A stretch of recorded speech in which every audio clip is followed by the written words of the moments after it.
J'ai lu un truc incroyable. Ah ouais, j'en ai déjà entendu J'ai entendu parler. dire que Non, c'est quoi?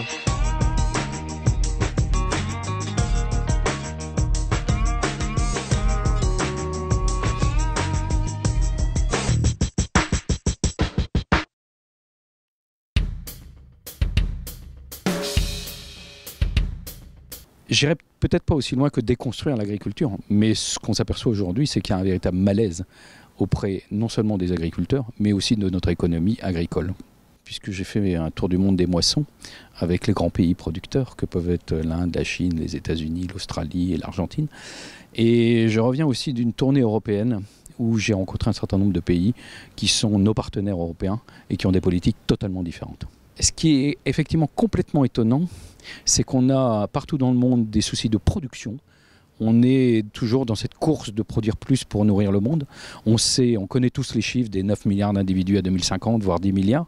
Et en fait, en France, on a l'impression que tout ça nous passe au-dessus et qu'on parle beaucoup plus d'écologie, de maîtrise des intrants, de vegan, de bio, alors que nos voisins les plus proches, vous prenez les Irlandais, je vais vous citer quelques chiffres, les Irlandais vous parlent de 50% en plus de production laitière à l'horizon de 10 ans, vous parlent de 40% de plus de production de viande ovine et bovine à l'horizon de 10 ans.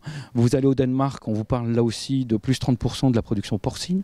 Vous allez aux Pays-Bas, tout est tourné vers l'export. Vous allez en Italie du Nord, on vous parle de faire accroître la production de maïs pour pouvoir la transformer en fromage, pour pouvoir la transformer en jambon, pour pouvoir la transformer en salami. Vous allez en Espagne, de la même façon, on vous parle des grandes serres au sud de l'Espagne. Et en France, on se pose les questions, et quand vous êtes dans n'importe quel restaurant, mais il faut arrêter de manger de la viande, il faut manger bio. Est-ce les bonnes questions?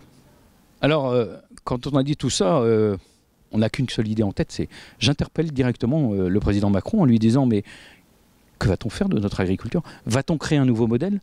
Vers quel agriculteur veut-on aller? A-t-on conscience au niveau des politiques de l'importance économique et d'emploi que peut être l'agriculture française? On a été des leaders en Europe, veut-on le rester? Et là, beaucoup de gens commencent à se poser des questions.